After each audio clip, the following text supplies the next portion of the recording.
Hi, welcome to another episode of the Idea Machine Challenge, and I'm Florian, author at lifesciencementor.com. So today we are talking about excuses and comebacks to these excuses. I had a similar topic when I started this challenge. It was about reframing hard gratitude problems, when you would normally say, you know, it sucks that I have to go in the commute, and then you can say instead, yeah, it's good to be in the commute because you get the opportunity to talk to people and read, something like that, right?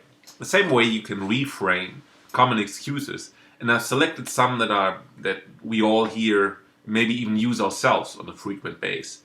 And most of the time, the most important part is to catch ourselves when we use an excuse for ourselves, and then develop a quick comeback directly there that we can tell ourselves to just finish something or get something done.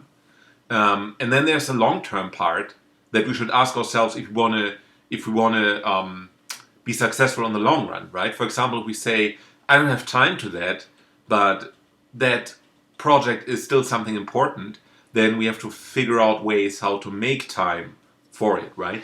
Um, and so these are 10 excuses on how I would do a short-term and long-term comeback to them. So the first is indeed I don't have time, right? So the short-term answer here is if your favorite show on TV came or your best friend stopped by, you would have time, right? So we make a lot of time for things that are important to us, and we don't have time is often an excuse for I don't really want to do it. So, and if that is, however, a problem on the long run, then instead of saying I don't have time, you have to figure out ways to make time, to um, to reshift your priorities, right? Get your duties out of the way as soon as you can, so that in the second part of the day you can actually tend to things that are making you happy, right? And one additional way to do that is to organize your time in blocks as much as possible. So if you work on one project really focused on a 4 to 6 hour block, then you're done with it afterwards, and you can do whatever you want at the end of the day or try out some things here and there. That's the first. Second is I just don't have the energy, which is a cop out, because if a lion pursued you, somebody tried to rob you, or your kid was in trouble, you would have the energy to defend yourself, right? So the long-term answer here is schedule your most important activities for the time of the day you are most productive. That's a strategy outlined in the one thing that I also reviewed on my blog a couple of weeks back. And basically, we have different times of the day when we are productive. Like my time is in the morning. I'm very productive in the morning. The productivity goes somewhat down in early afternoon. And I think that's the case for many people. But maybe for you, it's a very productive time early afternoon, or in the evening. But whatever it is, you pick out the times when you can work most productively. And those are the times when you schedule your most important activities. So that's what I say to that excuse. I just don't have the energy. Number 3 is I'm not as good as person X. I'm not as good as Frank over here. It's an unfortunate statement because you tell yourself that you are limited in one area. I mean, objectively, maybe you're not as good as Frank over there or Peter over here, but you should not focus on things you're not as good as. You should focus on things where you are already good, right? So the quick answer here is that even person X, Frankie, Peter, whoever you think is better than you, even that person has to start somewhere, right? Saying that person is better than me is no excuse to not doing it. And the long-term answer is that you are yourself and you are enough, right? You put one step in front of the other, and then over time, um, it doesn't matter how good you are. You just step one foot in front of the other. And when you do that better and better and better, you get to the point that you're as good as Peter or Frank or whoever you're comparing yourself to. Always set one foot in front of the other, and you're only comparing yourself to yourself.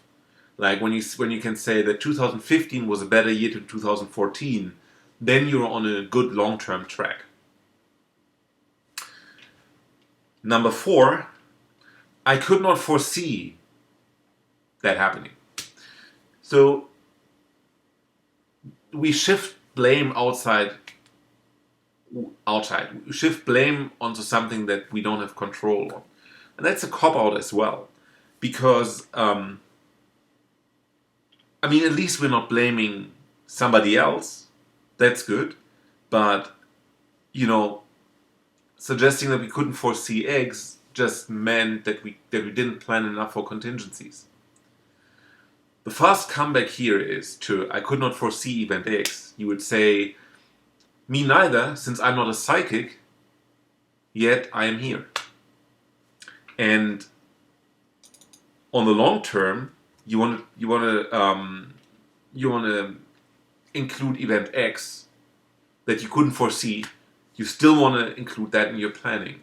There was an article in Good Looking Loser for a couple of weeks back where the example was somebody was waiting for delivery, and it was important delivery, and basically he waited in front of the door, or he stayed at home all day to just wait for the delivery, and it didn't come, and only later on he realized that the USPS had brought the package 2 hours before they normally come. If he had planned for the contingency, because that was could really not be foreseen, right? So many events we cannot foresee in our life. But to plan for even for those contingencies, in that example would have been to place a note outside so that the mailman was directed inside, or to ring a bell, or that there's really no way somebody can miss it. Yeah, sometimes you can just not foresee some events, but then you learn from that. And you make sure that next time it doesn't happen again. Number 5, I had to first do X before working on our project. So that's a quite reasonable statement. Some things are just more important. You still want to avoid bringing that statement when you work for someone. I couldn't finish the project we agreed on because something else came in between. And that just tells the other person that the project you're doing for the person is not the most important to you. Sure, there can be like a pipe that breaks in your house and you have to stay home, take care of it. But even mentioning that means that there was still something that was more important than the topic you were agreeing to with another person. And nobody likes to hear that. So to that excuse, if somebody tells me I had to first do X before working on our project, or if I tell myself, yeah, I wanted to start losing weight, but I just had too much on my plate this day. That's incredibly demotivating. So the direct response is, if you have to do X instead of our project, I will ask someone who has more time. Right? And to yourself, you might even say, look, if you're not prioritizing losing weight as much, then let somebody else do that. Don't do it yourself. And that's demotivating. So on the longer part, you want to reframe that excuse with rethink your priorities and make sure you can finish the job you are asked to do. Right? So if you want to lose weight, to stay with that example, you organize your week in advance that you have enough time to go to the gym, and you have enough healthy food at home that you don't need to do a last minute run to the supermarket and figure out buy some crap that just some sugary crap that just quench your thirst or appetite for the time being. Number 6, I'm not an expert. So the reply to that is, if only an expert can do a job properly, nothing ever would get done. society would basically not exist. Many people do things even though they're not expert in it because they just start doing it, right? So the long term is you don't really need to be an expert. People have this 10,000 hour rules, right? I think Malcolm Gladwell popularized that in Outliers. And while it's partially true that you become an expert after 10,000 hours of practice, most people don't need to become an expert. They want to get something done. And just to learn the guitar to play on some birthday parties, you don't need to be Joe Satriani to be able to play an instrument good. You don't need to be Yo-Yo Ma to play good cello. All you need is just a commitment to getting towards your goal. And sometimes 20 hours even are enough to learn something. 20 hours focused learning on an instrument will get you past the first scratching trials. And let me tell you, from my own experience playing cello, if you just play for people, they don't demand that you're a master in something. They don't demand that you can play Dvorak cello concerto in perfect way. Of course, if you're in an orchestra, in a professional orchestra, and they can all play the basics, then you need to not only play a famous cello concerto, but to play it really well. And that is when the 10,000 hours come into play. But just to learn to play a little bit for fun, 20 hours are enough. I think, in fact, I read it somewhere and I can't find it again. 100 hours of dedicated practice in anything you do is enough to be successful. But you have to have a plan and have dedicated practice, and then 100 hours are enough, right? So the long-term reply, therefore, is yeah, try to go for 100 hours. And then you're already better than 90% of people out there. In fact, if you think about it, if you want to become better and belong to the top 1% overall of people, and there are three main areas in life, which is health, wealth, and relationships.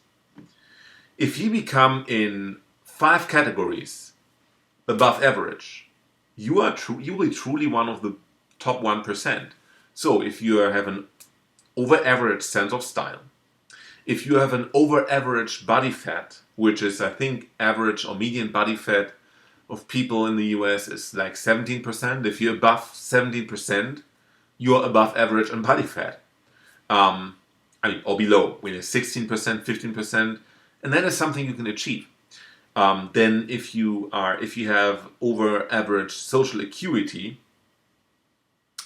if you have over average disposable income, over the median, and maybe one hobby that you are over average in, like maybe writing, maybe you're an over average writer, or you may be an over average storyteller.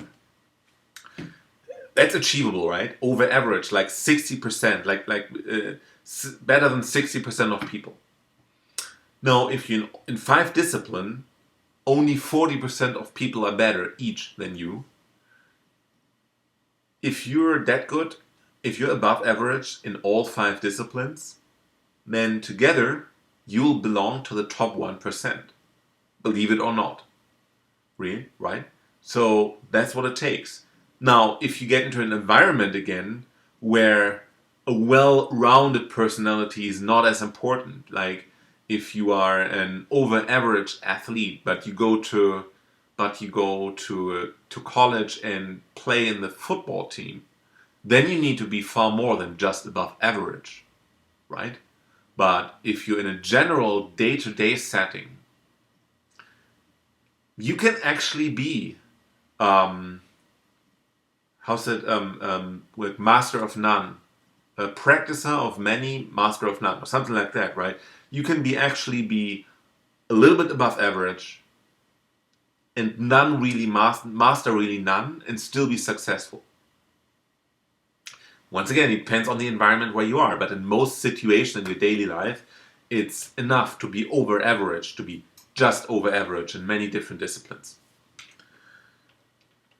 Number 7, I'm not dressed well enough.